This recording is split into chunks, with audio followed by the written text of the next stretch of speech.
I've been living in Rockaway all 22 years of my life. Once known as the playground of New York, Rockaway was a summer hotspot. The beach, hotels, carnivals, Rockaway had it all. Even movies were filmed here. As you can tell by the footage, this was a long time ago. The recent renovations in Rockaway have been the reasons behind this. The new homes, new parks, and retail stores are the beginning of rebuilding Rockaway to what it once was. I'm not sure what's my true feeling behind the change of a place I won't be able to recognize in a few years, but I'm not against it.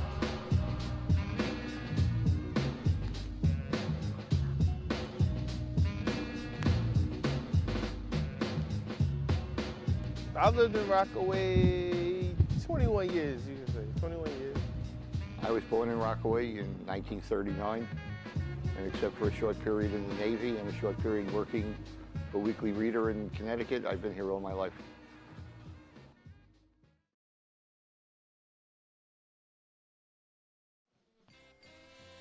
I think, you have to know that Rockaway in the 40s and the 50s, and even into the 60s, was a great place to grow up. In the winter, it was isolated. There was nobody around. You went to school with the same kids year after year after year. There were, 40, 50,000 people in Rockaway.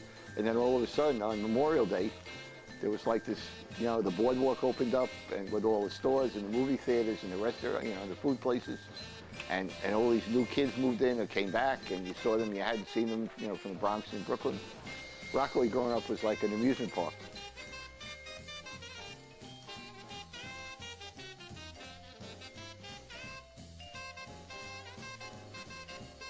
Tens of thousands of people, up to 250,000 people, came here to live in the bungalows.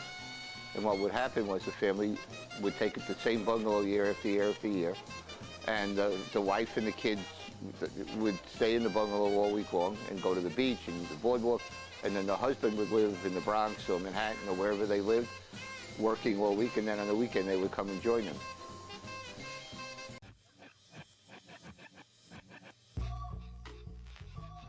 Coming up, it was kind of crazy. It was tough. You had to be a tough kid. You couldn't really show your feelings. You had to be hard.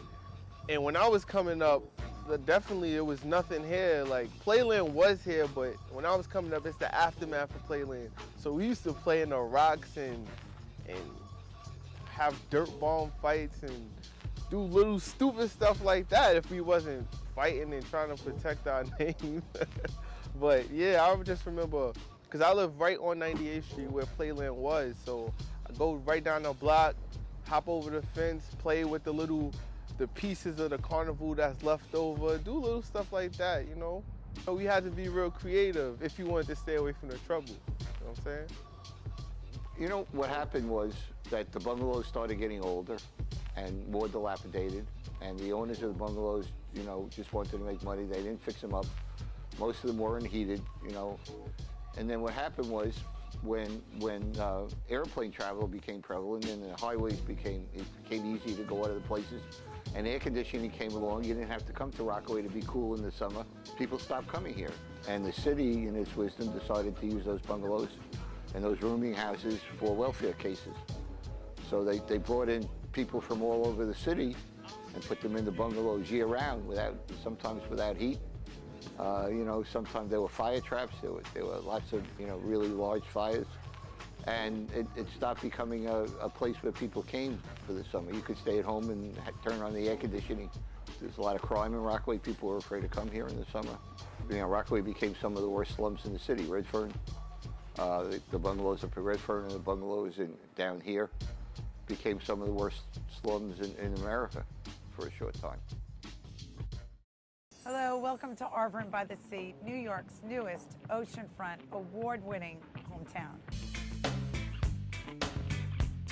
This is our oceanfront master plan community, which is comprised of 127 acres. So when we're finished, we will have a total of 2,300 homes right on the beach block. We have over 5 miles of boardwalk for you to enjoy. And then in addition, we're going to bring in a YMCA.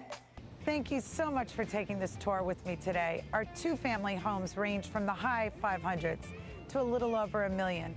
Remember, live by the ocean, get ready for the fun. What was your first reaction when they started the building in Rockaway? My first reaction was that they trying to get us up out of here.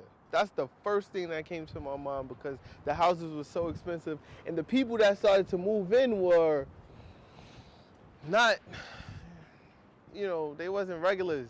You got Oriental people, you got a whole bunch of different cultures moving in that wouldn't be used to the regular Rockaway life. So I think it's great. I mean, Rockaways come back. There was a time in the 60s and the 70s when you couldn't ride on Rockaway Beach Boulevard without getting robbed or without, lives being threatened. And today that's changed to a large extent. The new housing projects over by the sea has brought a lot of people with money to Rockaway, middle-class money, not rich people, but middle-class money. New stores are opening, a new supermarket on 73rd Street, the Y is coming, so things are looking up.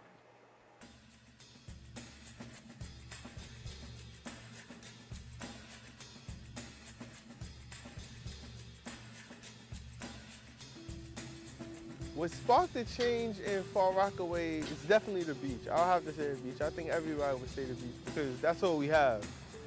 That's the main attraction of Rockaway. So definitely the beach because in the summertime, come out, you see the girls. It's like one of the only beaches, real beaches in New York City. So, I know people come from all over. Even while it was dirty and messed up, people would still come from all over just to go to the beach and have a good time. So I guess, people seen that area that it's in, got the beach. They figured they just invest on it, make it a big attraction. Well, the land was there, and it was oceanfront land. And crime was down significantly enough so that people said they would live here if somebody built something affordable, middle class affordable. And the city took a shot, and they built. And people came. All those houses are sold, they're nice, and now the people who are in there add their voices to the voices of the other people fighting for better transportation, and more jobs and commercial development, stores and stuff like that. So, I mean, yeah, it's just, you gotta take the good with the bad. You definitely gotta take the good with the bad. And it ain't all good.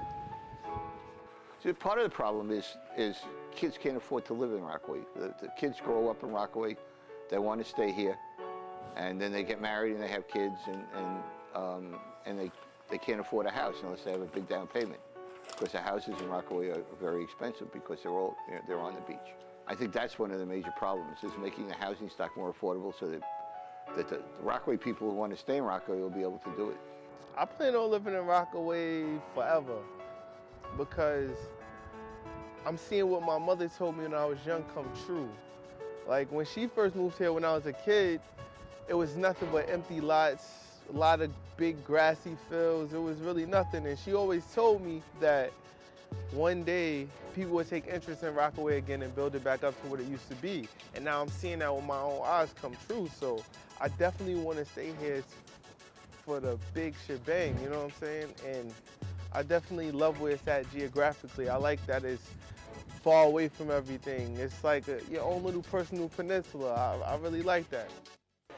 What do you see Rockaway in 10 years? I don't know. I just hope I'm here to see it. I'm 72. I just hope I'm here to see it.